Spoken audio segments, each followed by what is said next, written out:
U.S. President Barack Obama delivered his strongest endorsement to date for Hillary Clinton, saying her experience working in the Oval Office makes her uniquely qualified to be president. Until you've sat at that desk, you don't know what it's like to manage a global crisis or send young people to war. But Hillary's been in the room. She's been part of those decisions. As a former U.S. Secretary of State and her 8 years serving as a U.S. Senator from New York, Clinton has left her mark on U.S. foreign policy. In terms of Russia, she has called Vladimir Putin a bully. And with ongoing tension in Ukraine, Clinton said U.S.-Russian relations hit a low ebb. But foreign affairs experts say it is important for the two nations to work together. She also understands that with Russia, we have multiple overlapping interests. Nuclear issues, the Middle East, Iran, the fight against the Islamic State, Syria. Good news and bad news, all of it. But you have to be engaged, and this is someone who can engage. While ISIL's footprint in the region is contracting, Clinton wants to focus more on the group's effort to unleash terror outside of Syria and Iraq.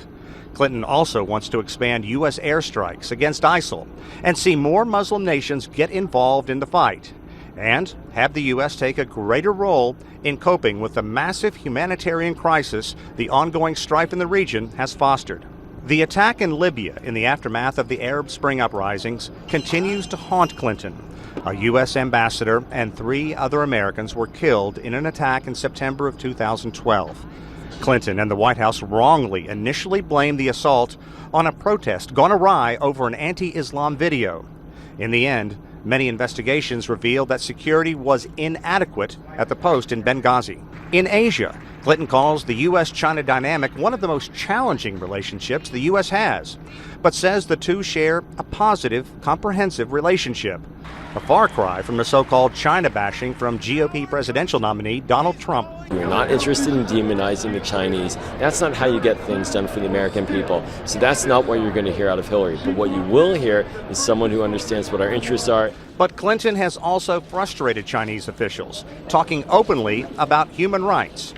And she also took the lead in making the South China Sea issue a global affair.